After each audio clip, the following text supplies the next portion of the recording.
సర్వాధికారి, సర్వసృష్టికర్త, జరక్షకుడా, నీ ఘనమైన నామం కొరకే నిన్ను ఘనపరుస్తూ, ఆరాధిస్తూ, హెచ్చిస్తూ, మహింపరుస్తూ, పూజిస్తూ, కొనియాడుతూ, నీ నామాన్ని గొప్ప చేస్తూ, నిత్యము దేవా పరిశుద్ధులు పరిశుద్ధులని నిత్యము ఆరాధించబడుతూ, దేవా భూమిని ఆకాశమును అందున్న సమస్తమునకు, దేవా భూమి మీద ఉన్న సర్వ మానవాళిపై రాజులకు రాజుగా, ప్రభువులకు ప్రభువుగా ఉన్న మా గొప్ప దేవా, నీకు వందనాలు చెల్లిస్తూ, యెహోవా ఈరే అనే ఛానల్ ద్వారా నీ వాక్యపు వెలుగులో అయ్యా మమ్మల్ని సిద్ధపరిచిన నీ ప్రేమ కొరకే నేను ఘనపరుస్తూ, నేను హెచ్చిస్తూ, మహింపరుస్తూ ఉన్నాం దేవా.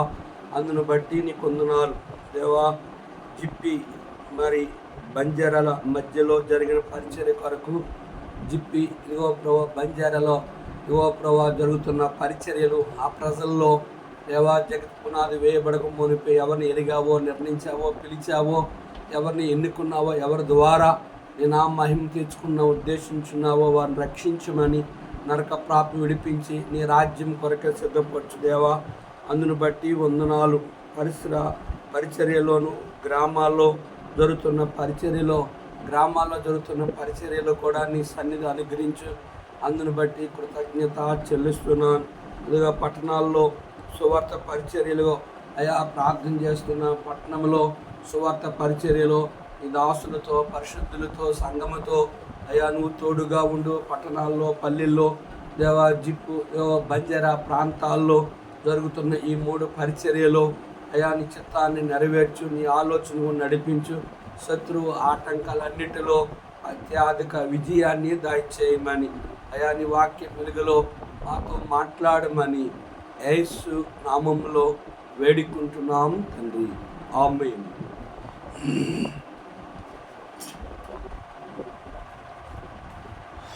ప్రేమా ప్రేమా ప్రేమా ప్రియుడవు నీవే, ఆనందమానందమే ఆనందమానందమే. ప్రేమా ప్రేమా ప్రేమా ప్రియుడవు నీవే,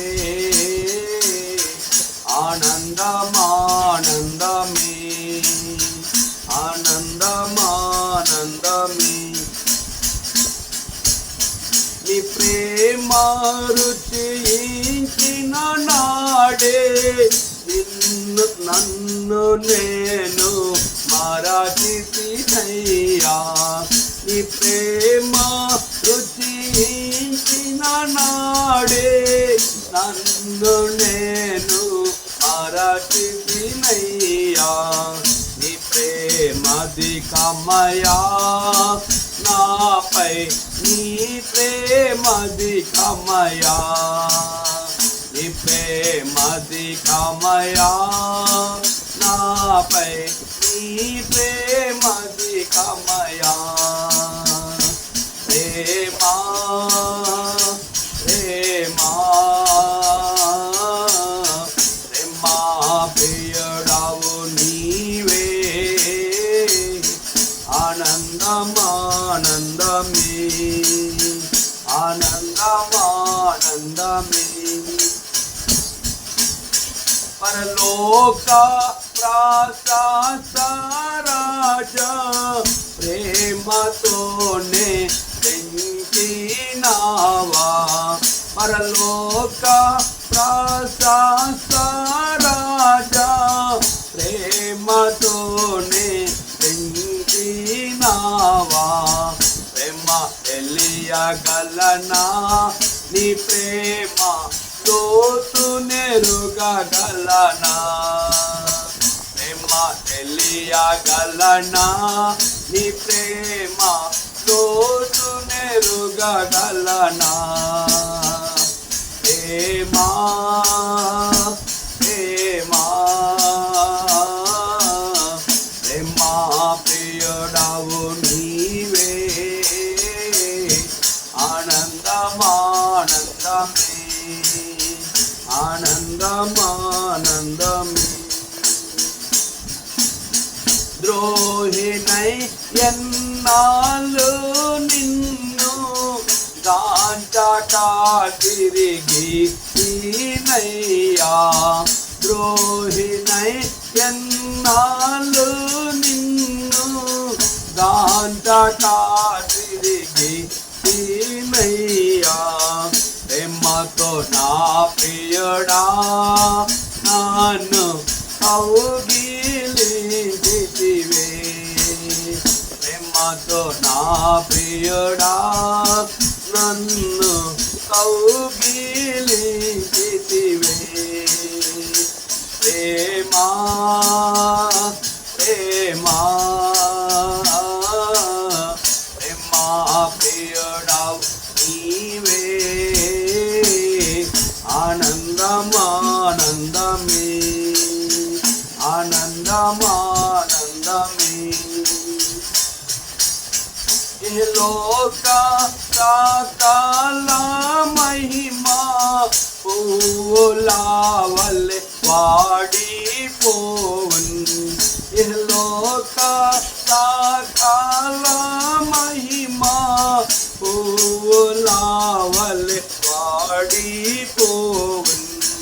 వాడదే అయ్యా నీ ప్రేమ వాడిపోదయ్యా వాడదే అయ్యా నీ ప్రేమ వాడిపోదయ్యా ప్రేమా ప్రేమా ప్రేమా ప్రియుడావు నీవే ఆనందమానందమే ఆనందమానందమే నీ ప్రేమ మాధుర్యమును వివరింప తరమౌనే నాకు నీ ప్రేమ మాధుర్యమును వివరింప తరమౌనే నాకు అతి సులభముగానే పరమున వివరించగలను అతి సులభముగానే పరమున వివరింపగలను ప్రేమా ప్రేమా ప్రేమా ప్రియుడావు నీవే ఆనందమానందమే ఆనందమానందమే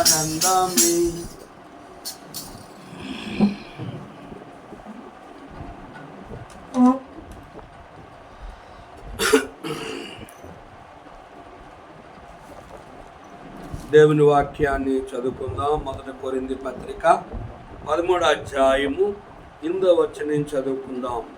ప్రేమ శాశ్వత కాలముండును, ప్రవచనములైనను నిరర్థకములగును, భాషలైనను నిలిచిపోవును, జ్ఞానమైనను నిరర్థకమగును. మనము కొంత మట్టుకు ఎరుగుదము, కొంత మట్టుకు ప్రవచించున్నాము, కానీ పూర్ణమైనది వచ్చినప్పుడు పూర్ణము కానిది నిరర్థకమగును. ఆ శ్రేష్ఠంబు గ్రంథములో చోట చూచిన ఆధరణయున్నది, సుఖ దుఃఖములో వాగ్దానమున్నది. విశ్వాసముంచి ధ్యానించుడి, విశ్వాసముంచి ధ్యానించుడి. ప్రభునందు ప్రియమైన దేవుని సేవకులకు, పరిశుద్ధులకు, అన్యులైన మా ప్రియులకు, ప్రభువుకి ప్రేమించి అన్యులైన దేవుని వాక్యం వింటున్న మీకు, వ్యతిరేకముగా వింటున్న మీకు, దేవుడు లేడని వారు కూడా వింటున్న మీ అందరికి కూడా ప్రభువైన యేసుక్రీస్తు నామములో శుభములు లేదా వందనాలు తెలియజేస్తూ ఉన్నా. ప్రభు కృపలో మరి దేవుని యొక్క వర్తమానమును వినడానికి ప్రభు మరొక పర్యాయము ఈ రీతిగా మన సమకూర్చిన దేవునికి కృతజ్ఞత చెల్లించిన వారమై ఉన్నాం. యెహోవా ఈరే అనే ఈ యొక్క యూట్యూబ్ ద్వారా దేవుని వర్తమానాన్ని వినడానికి పరిశుద్ధాత్మ దేవుడు మనకెంతగానో సహాయం చేస్తూ వచ్చాడు. ఈ మొదటి కొరింథీ పత్రిక 13వ అధ్యాయము అపోస్తలుడైన పౌలు ఎఫెసీ సరసాల్లో ఉంటూ కొరింథీ సంఘానికి సంఘములో ఉన్న లోపములను సరిచేస్తూ ఈ మొదటి ఉత్తరాన్ని రాసినట్లుగా మనం గమనిస్తున్నాం. కనుక ప్రేమ లేని వాడినైతే నేను మ్రోగుడు కంచునని. రెండోది మనం గమనించినట్లయితే కనుక ప్రేమ ఏమంటుంది అంటే ప్రేమ దీర్ఘకాలం సహించును, దయ చూపించును, ప్రేమ మచ్చరపడదు, ప్రేమ డంబముగా ప్రవర్తింపదు, అది ఉప్పొంగదు, అమర్యాదగా నడవదు, స్వప్రయోజనమును విచారించుకునదు, త్వరగా కోపడదు, అపకారమును మనసులో ఉంచుకునదు, దుర్నీతి విషయంలో సంతోషపడక సత్యమునందు సంతోషించును, అన్నిటినీ తాలుకొనును, అన్నిటినీ నమ్మును, అన్నిటినీ నిరీక్షించును, అన్నిటినీ ఓర్చును అని ఈ మాటలన్నీ కూడా గత కాలంలో 2 వర్తమానాలను విన్నాం. 3వ వర్తమానంలో మనం గమనించినట్లయితే ప్రేమ శాశ్వత కాలం ఉండదు. కనుక లోకములో 2 ప్రేమలు ఉన్నాయి. ఒకటి దేవుని ప్రేమ, 2 శరీర సంబంధమైన లవ్ ప్రేమ. కనుక తండ్రి ప్రేమ వేరే, తల్లి ప్రేమ వేరే, అన్నదమ్ముల ప్రేమ వేరే, అక్కచెల్లెల ప్రేమ వేరే. కనుక రక్త సంబంధుల ప్రేమ వేరే, కుల ప్రేమ వేరే, బంధువుల ప్రేమ వేరే, దూరస్తుల ప్రేమ వేరే, స్నేహితుల ప్రేమ వేరే. దేవుని ప్రేమ ప్రపంచంలో ఉన్న వారందరి ప్రేమ కంటే చాలా విలువైనది, శ్రేష్టమైనది. ప్రియ సహోదరి సహోదరుడా, ప్రేమ గల దేవుడు తన స్వరూపం ఇచ్చాడు, తన పోలికిచ్చాడు, తన జీవమును నీకు నాకు అనుగ్రహించాడు. తనకు నీ నా పాప పరిహారం కొరకే పరలోకం విడిచిన ప్రేమ గల దేవుడు భూమి మీదకి వచ్చి నిన్ను రక్షించడానికి కోళ్ళు, గొర్రెలు, ఎడ్లు, మేకలు రక్తము ద్వారా, ఆకాశ పావుర రక్తము ద్వారా కనుక పాప పరిహారము కాదని నిన్ను ప్రేమించడానికే ప్రేమ గల దేవుడు పరలోకం నుంచి భూమికి వచ్చి 33.5 సంవత్సరాలు జీవించి 3.5 సంవత్సరము తన ప్రేమను ప్రపంచానికి బయలుపరిచి ఆ ప్రేమను భూమి మీద రుజువు చేసి మనుష్యుడిగా దేవుడై ఉండి కూడా మానవ శరీరం దాల్చి గనుక మనుష్యుడిగా ఈ దేహములో శ్రమలు, కష్టాలు, బాధలు, ఆకలి, కనుక శత్రుత్వాలు, కనుక మరి ప్రేమించేవారు ఎవరు, ప్రేమ లేని వారు ఎవరు, ద్వేషించేవారు ఎవరు, వ్యతిరేకులు ఎవరు, విరోధులు ఎవరు, కనుక మానవుడిగా భూమి మీద కనుక ఎటువంటి సమస్యలు, శ్రమలు, కష్టాలు, బాధలు ఉంటాయో అవన్నీ అనుభవించిన ప్రభువైన యేసుక్రీస్తు వారు మానవ అతీతుడై ఈ సృష్టి ఏమీ లేనప్పుడు ఉండే దేవుడే యెహోవా. ఆయన దినాల్లో ఈ కోళ్ళు, గొర్రెలు, ఎడ రక్తం ద్వారా పాప క్షమాపణ లేదని ఎరిగి ఆయనే యేసు ప్రభువారుగా మరియ గర్భంలోనికి కన్యక గర్భవతి కుమారుని కనును అనే రీతుల్లో నీ నా పరిహారము కొరకే 6 తీర్పులు జరిగాయి. ఆయన ఏ దోషము, ఏ పాపము లేదు. ఏది ఈ యొక్క పాపమును బట్టి, ఈయన చేసిన ఈ అఘాత్యమును బట్టి ఈయనకి సిలువ వేస్తామని తీర్పు తీర్చక కనుక ప్రజలు కోరుకున్నట్టుగా అతని సిలువేమని అసూయ చేత ఆయన చంపాలని ప్రధాన యాజకులు ప్రయత్నించిన కారణము చేత ఆయన మీద ఏ నేరము మోపకుండా ఆయన సిలువకి అప్పగించారు. కనుక ఆయన 39 కొరడా దెబ్బలు ఆయన ముఖము వేశారు, ఆయన గడ్డం పెరికి వేశారు, ఆయన పిడిగుద్దులు గుద్దారు, ఆయన హేళన చేశారు, ఆయన అవమానపరిచారు, ఆయన నిందించారు, సిలువ మీద దిగు నమ్ముతామని పరిహాసం చేశారు. ఆయన కుడివైపు ఎడవైపు దొంగల్లో ఒక వ్యక్తి నిన్ను రక్షించుకో, మమ్మల్ని కూడా రక్షించు అని వ్యతిరేకంగా మాట్లాడినప్పుడు కూడా ప్రభువు కనుక ఆ వ్యక్తిని కూడా క్షమించినట్లుగా మనం గమనిస్తున్నాం. కనుక ఆయన సిలువలో పలికిన మొదటి మాట తను హింసించే వారిని, తన బాధ పెట్టే వారిని కొరకే ఈ రీతిగా ఆయన చక్కని మాట చెప్తూ వచ్చు. తండ్రి, వీరేమి చేయుచున్నారో వీరు ఎరువురు గనక వీరిని క్షమించుడి. కనుక ఆయన శత్రువుల్ని సైతము క్షమించాడు. కనుక పిలాతు, హేరోదు శత్రులుగా ఉన్నప్పుడు కూడా యేసు ప్రభువారు వారి దగ్గరికి వెళ్ళు ద్వారా వారిద్దరు మిత్రులు, వారిద్దరు అయ్యారు. వారిద్దరు కలిసిపోయి తిరిగి మాట్లాడుతూ వచ్చినట్లుగా మనం గమనిస్తున్నాం. ఆయన భూమి మీదకి వచ్చి సిలువలో చనిపోయిన దినం వరకు కూడా, చనిపోయి తిరిగి లేచిన దినం అంత వరకు కూడా ఆయన ఏ ఒక్కరికి కూడా భూమి మీద హాని చేయలేదు, కీడి చేయలేదు. ఆయన సృష్టికర్తన దేవుడు. ఎందుకు ఆయన శిలువలో చనిపోవలసి వచ్చిందంటే రక్త ప్రోక్షణం, పాప విమోచనం. రక్త ప్రోక్షణ లేదే పాపానికి క్షమాపణ లేదు. తద్రక్తం పరమాత్ముడైన పుణ్యాత్ముడైన దేవుడుగా ఆయన జన్మలో పరిశుద్ధుడు, ఆయన 33 సంవత్సరంలో పరిశుద్ధుడు, ఆయన తీర్పులో పరిశుద్ధుడు, ఆయన శిలువలో పరిశుద్ధుడు, ఆయన చనిపోయి తిరిగి లేచి పరిశుద్ధుడిగా ఆయన తన శిష్యులకి తన్ను తాను అగపరుచుకుంటూ వచ్చాడు. ఈ నుండి స్థలంలో మీరు ఉండలాగన మరలా వచ్చి నేను మిమ్మల్ని పరలోక రాజ్యం తీసుకెళ్తానన్న ఆ ప్రేమే యేసు ప్రభువారు నీకు నాకు చూపించి ఆయన పరలోకను విడిచిపెట్టి పొద్దునం భూమి రాబోతున్నాడు. ఆయన నమ్మిన వారిని ఆయన మధ్యాకాశం నుంచి తన రాజ్యాన్ని తీసుకుంటాడు. రెండవది ఆయన 1000 సంవత్సరాలు భూమి మీదకి వచ్చి పరిపాలన చేస్తాడు.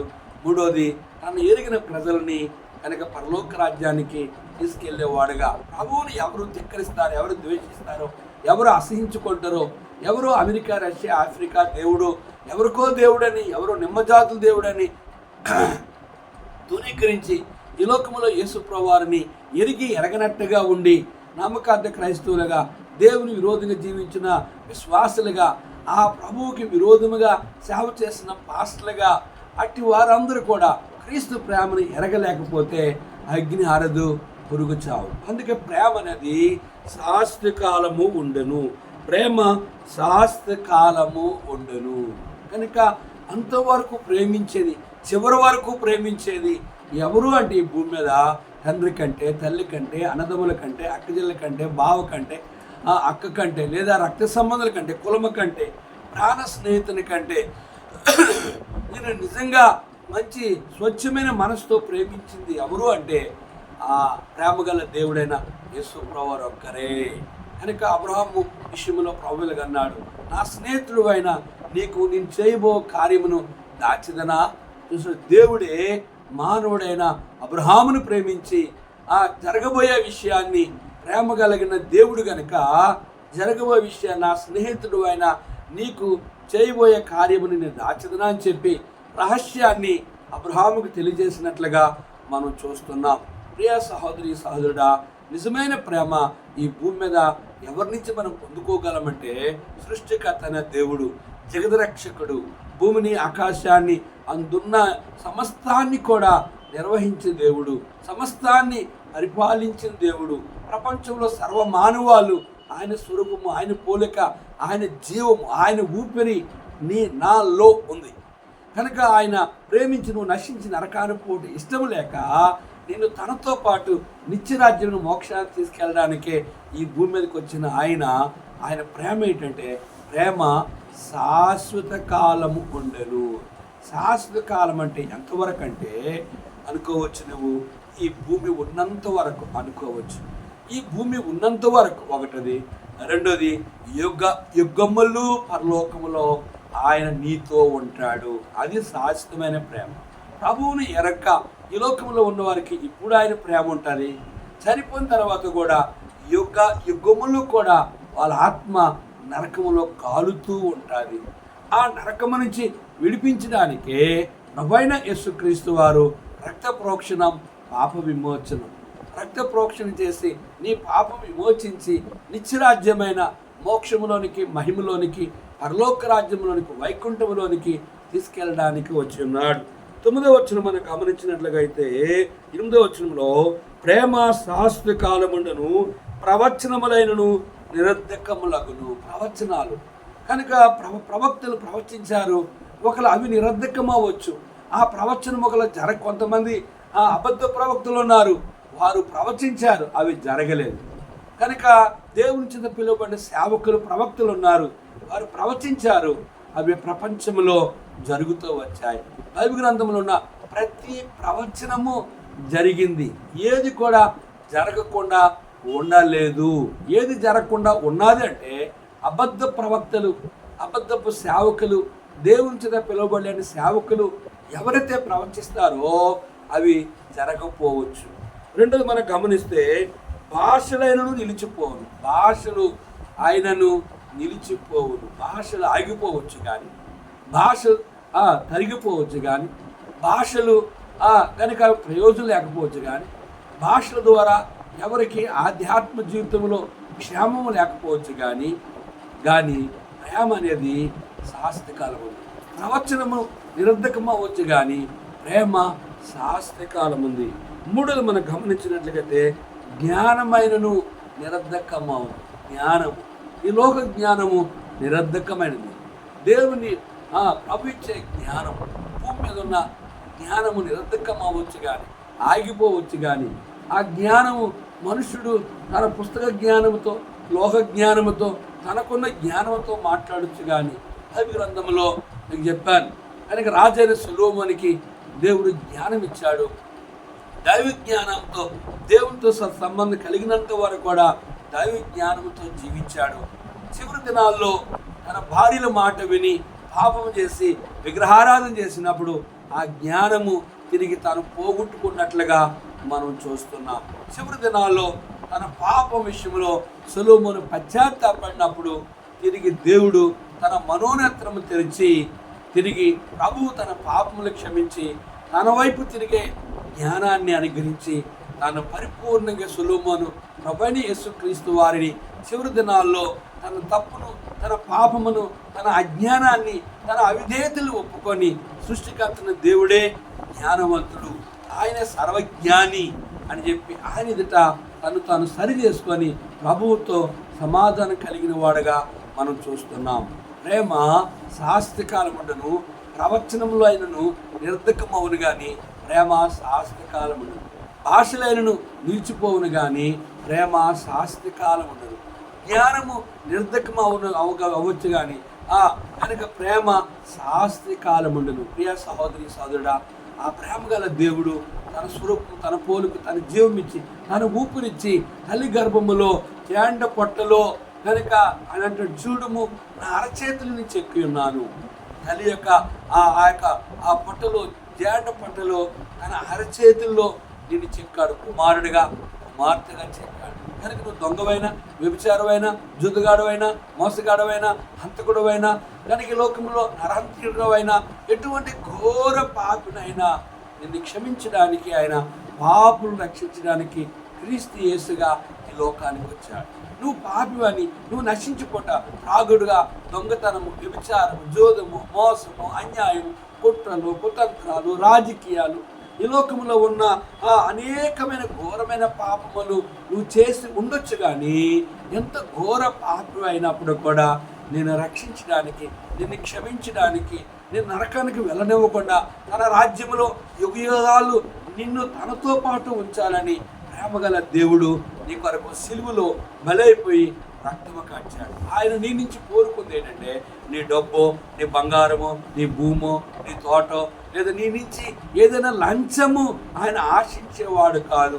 ఆయన ఇచ్చే గాలిని అనుభవిస్తున్నావు, ఆయన ఇచ్చే సూర్యుడిని, చంద్రుడిని, నక్షత్రాలను అనుభవిస్తున్నావు, ఆయన ఇచ్చే వర్షాన్ని అనుభవిస్తున్నావు, ఆయన ఇచ్చే భూమి పంటను అనుభవిస్తున్నావు, ఆయన ఇచ్చే భూమి ద్వారా మీద నుంచి కింద నుంచి వచ్చే నీటిని అనుభవిస్తున్నావు. ఆయన నీదేది కాదు, కనుక నీ అవయవాలు ఆయనది, నీ రూపము ఆయనది, నీ పోలిక ఆయనది, నీ జీవము ఆయనది.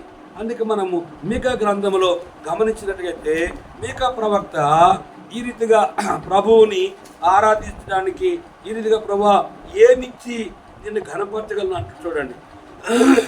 ఏమి తీసుకుని వచ్చి నేను యెహోవాను దర్శించును, ఏమి తీసుకుని వచ్చి మహోన్నతుడైన దేవుని సన్నిధిని నమస్కారము చేతును, దహన బలును, ఏడాది దూడలను అర్పించి దర్శించిన, వేల కొలది పొట్టేలను, వేలాది నదులంతా విస్తారమైన తైలమును ఆయనకి సంతోషము కలుగు చేయన, నా అతిక్రమమునకై నా జ్యేష్ఠపుత్రునిత్తిన, నా పాప పరిహారమునకై నా గర్భఫలమునిత్తిన మనుష్యుడా, ఏదొత్తమో అది నీకు తెలియజేయబడి ఉన్నది. న్యాయముగా నడుచుకున్నటియు, కనికరమును ప్రేమించటియు, దీన మనసు కలిగి నీ దేవుని ప్రవర్తించటియు ఇంతే గదా యెహోవా నిన్ను అడుగుచున్నాడు. న్యాయముగా నడుచుకుంటూ, దీన మనసు కలిగి నీ దేవుని ప్రవర్తించటియు, కనికరమును ప్రేమించటియు ఇంతే కదా నిన్ను అడుగుచున్నాడు. సమస్తాన్ని ఇచ్చిన దేవుడు నీ నుంచి ఇవే అడుగుతున్నాడు. కనుక ఏది బలులిచ్చినా, జ్యేష్ఠ కుమారుని ఇచ్చిన, పాపరాహారములకే గర్భఫలం ఇచ్చిన, వేలాది నదులంతా విస్తారమైన తైలం ఇచ్చిన, పొట్టేలుని అర్పించిన, అది ఆయనకు అవసరం లేదు. కానీ న్యాయముగా నడుచుకుంటూ, కనికరమును ప్రేమించుటయు, దీన మనస్సు కలిగి నీ దేవుని ఎదుట ప్రవర్తించుటయు, ఇంతే కదా యెహోవా నిన్ను అడుగుచున్నాడు. ప్రియా సహోదరి సహోదరుడా, ఇంతగా నిన్ను ప్రేమించిన దేవుడు, నా కుమారి నా కుమారుడా, నీ హృదయము నాకు, నీ హృదయము కుర్తుగోలెము లాంటిది, నీ హృదయము బురదగూము లాంటిది, నీ హృదయము రొచ్చుకంపు వంటిది, నీ హృదయము అన్నిటికంటే మోసకరమైనది. నీ హృదయమే నిన్ను మోసం చేస్తూ ఉంది, నీ శరీరమే నిన్ను పాడు చేస్తుంది, ఈ చూపులే నిన్ను పాడు చేస్తున్నాయి, నీ నాలికే నిన్ను నరకాన్ని తీసుకెళ్తుంది, కనుక నీ చెవులే పాపమును వినడానికి ఇష్టపడినట్లు చేస్తుంది. అయితే నిన్ను ప్రేమించి నిన్ను రక్షించడానికి కలవరి శిలువలో ఆయన ప్రాణం పెట్టిలాగా అంటున్నాడు. మీరు నల్లని వారి వైపు దినమంతా ఆయన చేతులు చాపుచున్నాడు. ప్రియా సహోదరి సహోదరుడా, నేను నీ కొరకు చనిపోయాను, నువ్వు నా కొరకు ఏమి చేశావు? నేను నీ కొరకు నా రక్తాన్ని కాచాను, నీ పాపమును కడగడానికి నువ్వు నా కొరకే ఏమి ఇచ్చి నీ రుణాన్ని తీర్చగలవు అని ప్రభు అడుగుతున్నాడు. ప్రియ సహోదరి సహోదరుడా, ప్రియ సేవకులారా, ప్రియ విశ్వాసులారా, మనం ఏమిస్తే ఆయన రుణాన్ని మనం తీర్చుకోగలమంటే, ఏమి మనం ఇచ్చినా ఆయన రుణాన్ని తీర్చలేము. అదే ఆయన ప్రేమ. కానీ ఇక్కడ మనం గమనించినట్లయితే, కనుక పూర్ణమైనది వచ్చినప్పుడు పూర్ణమ కానిది నిరర్ధకమగును. చూసారు 9వ వచనంలో చూస్తే, ఇక్కడ గమనించినట్లుగా అయితే 9వ వచనం, మనం కొంత మట్టుకు ఎరుగుదము, కొంత మట్టుకు ప్రవచించున్నాము. చూసారు, కొంత మట్టుకు ఎరుగుదము, కొంత మట్టుకు ప్రవచించుచున్నాము. కొంత మటుకు ఏంటి ఎరుగుతున్నాము అంటే, ఆయన ప్రేమ ఎరుగుతున్నాము, ఆయన దీర్ఘశాంతం, ఆయన దైలత్వము, ఆయన కనికరము, ఆయన ప్రేమను, ఆయన ఇచ్చిన సమస్తాన్ని ఎరిగి ఉంటున్నాము. కానీ ఆయన్ని, అందుకే తీతు పత్రికలో ఒక మాట ఉంది, ఆయన్ని ఎరుగుదమని చెప్పుకొని ఎరగమన్నట్టుగా ఉండే క్రైస్తవులు ఉన్నారు. ఆయన తెలుసని చెప్పి కూడా మన పితరుడు అయిన పేతురు మారు వంకినట్లుగా మనం చూస్తున్నాం. ఆయన అమ్ముకున్న వారు కొంతమంది అయితే, ఆయన కొనుక్కున్న వాళ్ళు కొంతమంది అయితే, ఆయన సిలువే అని కొంతమంది అయితే, ఆయన నాశనాన్ని కోరుకున్న వారు కొంతమంది అయితే, ఒక కొద్ది మంది మాత్రమే ఆయన ఎరిగారు.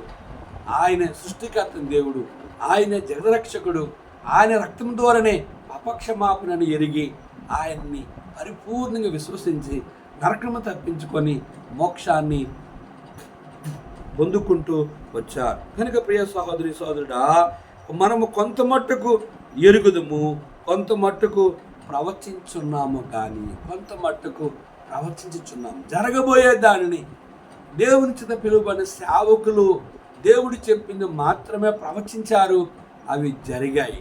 అబద్ధ ప్రవక్తలు ఉన్నారు, అబద్ధ బోధకులు ఉన్నారు. అందుకే ఇక్కడ మనం చూసినట్టుగా మొన్న 12వ అధ్యాయంలో గమనించినట్లుగా అయితే ఒక మాట ఉంది, అందరూ అపోస్తులా, అందరూ ప్రవక్తలా, అందరూ బోధకులా, అందరూ అద్భుతం చేయవారా, అందరూ స్వస్థపరచు కృపావరము గలవారా, అందరూ భాషలతో మాట్లాడుచున్నారా, అందరూ ఆ భాషలు అర్థము చెప్పుచున్నారా, కృపావరములో శ్రేష్టమైన వాటిని ఆసక్తితో అపేక్షించుడి. గమనించారా? కనుక ప్రియ సహోదరి, ఇక్కడ మన 10వ వచనం గమనిస్తే, పూర్ణమైనది వచ్చినప్పుడు పూర్ణమ కానిది నిరర్ధకమగును. పూర్ణమ కానిది సత్యమేదో అసత్యమేదో, నిజమేదో అబద్ధమేదో, న్యాయమేదో అన్యాయమేదో, కనుక నీతి ఏదో అనీతి ఏదో, కనుక ఇవి ఎరిగి ఉండాలంటే ఇక్కడ 10వ వచనం గమనిస్తే, పూర్ణమైనది వచ్చినప్పుడు పూర్ణమ కానిది నిరర్ధకమగును. ప్రియ సహోదరి సహోదరుడా, మన జీవితంలో పూర్ణమైనది వచ్చినప్పుడు పరిపూర్ణుడు సృష్టికర్తను దేవుడు ఒక్కడే. దేవుడు ఒక్కడే, దేవునికి నరునికి మధ్యవర్తి ఒక్కడే. ఆయనే క్రీస్తు యేసని నరుడు, పూర్ణమైన దేవుడు. ఆ పూర్ణమైనదిగా వచ్చినప్పుడు పూర్ణమైన సృష్టికర్తను దేవుడు, మనం సూర్యుడిని చూసినప్పుడు పరిపూర్ణంగా బయటకు, చంద్రుడిని పరిపూర్ణంగా మనం చూసినప్పుడు అది పూర్ణమైనది. కనుక మనము జీవితంలో సృష్టికర్తను దేవుణ్ణి ఎరుగుదమని చెప్పుకొని ఎరగమన్నట్టుగా ఉండి ఆయనకి విరోధంగా కనుక ఒక వ్యక్తి తోమా అనే వ్యక్తి శిష్యులు చెప్పారు, మేము ప్రభువుని చూసాం, ప్రభు మాతో మాట్లాడాడు అని చెప్తే వాళ్ళు అన్నారు, లేదు లేదు. యూదా అన్నాడు, ఆ యొక్క తోమా అన్నాడు, నేను ఆయన ఆ ప్రక్కలో బల్లెముతో పొడిచారు, ఆ కడుపులో చేపెట్టి రక్త మాంసం చూస్తే కానీ నేను నమ్మలేను అని అన్నాడు. కనుక అతడు ఆయన ప్రక్కలో కడుపులో చేపెట్టాడు, ఆయన చూచాడు, పూర్ణమైన దేవుడు ఈయనే అని విశ్వసించి రక్షించబడ్డాడు. అతడే భారతదేశమైన మన భారతదేశానికి వచ్చి సువార్త ప్రకటించి అనేక ఆత్మలు సంపాదించి ప్రభు కొరకు హతసాక్షిగా, యేసు ప్రభు శిష్యులు 12 మంది కూడా హతసాక్షులుగా చేయబడుతూ పూర్ణమైన పరిచర్య చేస్తూ పరిపూర్ణమైన దేవుడు కనుక వాళ్ళ హృదయంలో ఎటువంటి అపనమ్మకము లేని వారుగా ఉంటూ వారు ప్రభు యొక్క పరిచర్యను జరిగిస్తూ వచ్చారు. ఈ భూమి మీద ఎంతమంది దేవులు, దేవతలు, దైవాలు, గురువులు, బాబాలు, కనుక గృహదేవతలు, గ్రామ దేవతలు ఉన్నప్పుడు కూడా సృష్టికర్తన దేవుడు ఒక్కడే. ఆయనే పూర్ణమైన దేవుడు. పూర్ణమైనది వచ్చినప్పుడు పూర్ణము కానిది, పూర్ణమైనది వచ్చినప్పుడు పూర్ణము కానిది నిరర్ధకమగును. కనుక నిరర్ధకము కాలేని దేవుడు ఎవరంటే ఈ లోకంలో ఎంతమంది పూర్ణము కాలేని దైవత్వము కలిగిన వారు, మనుషులే గురువులుగా, బాబాలుగా, మనుషులే దేవులుగా నిర్దినాన్ని పూజించుకున్న ఈ దినాల్లో పూర్ణమైనది వచ్చినప్పుడు పూర్ణమ కానిది నిజమేదో అబద్ధమేదో తెలియడానికి సృష్టికర్తను దేవుడు ఎవరో, దేవుడు కానివారు ఎవరు అనేది ప్రపంచానికి ప్రజలకి తెలుసు. ప్రియ సహోదరి సహోదరుడా, సృష్టికర్తన దేవుణ్ణి నువ్వు వెరిగినట్లయితే నీ పాపములు క్షమించబడతాయి. ఈ లోకంలో ఉన్న కన్ను మూస్తే నరకం నుంచి విడిపించబడతావు. నిత్యరాజ్యమైన ఆ పూర్ణమైన ఆ పరలోకములో యుగములు ఉంటావు. కనుక ఆ రాజ్యమును నువ్వు పొందుకోవడానికి ఇష్టము లేకపోతే, యేసు ప్రభువును తృణీకరిస్తే, కనుక ఆయన అసహించుకుంటే మరణిస్తావు. మనుషులు ఒకసారి మృతి పొందును, ఆ తర్వాత తీర్పు జరుగు. ఆ తీర్పు అయిపోయిన తర్వాత యుగాలుండే నరకములో ఉంటావు. ప్రభువైన యేసుక్రీస్తు వారిని నువ్వు నమ్మి నీ పాప విషయంలో పశ్చాత్తాపడి ప్రేమ శాశ్వత కాలముండును. ఆయనే సృష్టికర్తను దేవుడు అన్ని వెరిగినట్లయితే, ఆయన ప్రేమను తెలుసుకొని ఆయన రక్తంలో కడగబడినట్లయితే యుగాలుండే పరలోకములో ఉంటావు. నరకము కావాలా, పరలోకము కావాలా, ఏది కావాలో నీవే తేల్చుకో. ప్రార్థన చేసుకున్నాం. సర్వాధికారి, కొన్ని మాటలు మా ప్రియులు అన్నారు, అయా నీ ప్రేమను ఎరగనట్టుగా ఉండి నరకానికి ఎవరు పోకుండా నీ ఏర్పాట్లో ఉన్న వారిని నీ ప్రేమ చేత, నీ రక్తము చేత వాళ్ళని కడిగి పరలోక రాజ్యానికి హక్కుదారులుగా చేయమని యేసు నామములో అడిగి వేడుకుంటున్నాము తండ్రి. ఆమేన్. తండ్రి యొక్క దేవుని ప్రేమయు, కుమారుని యేసుక్రీస్తు వారి కృపయు, పరిశుద్ధాత్మిక అన్య సహవాసం, నన్ను ప్రేమించు వారికి యెహోవా అనే ఛానల్లో ఉంటున్న ప్రతి బిడ్డకును తోడుండి ఆశీర్వదించునుగాక. ఆమేన్. ప్రేమా ప్రేమా ప్రేమా ప్రియుడావు నీవే, ఆనందమానందమే ఆనందమానందమే. ప్రేమా ప్రేమా ప్రేమా ప్రియుడావు నీవే, ఆనందమానందమే ఆనందమానందమే. అందరికీ ప్రైజ్ ది లార్డ్.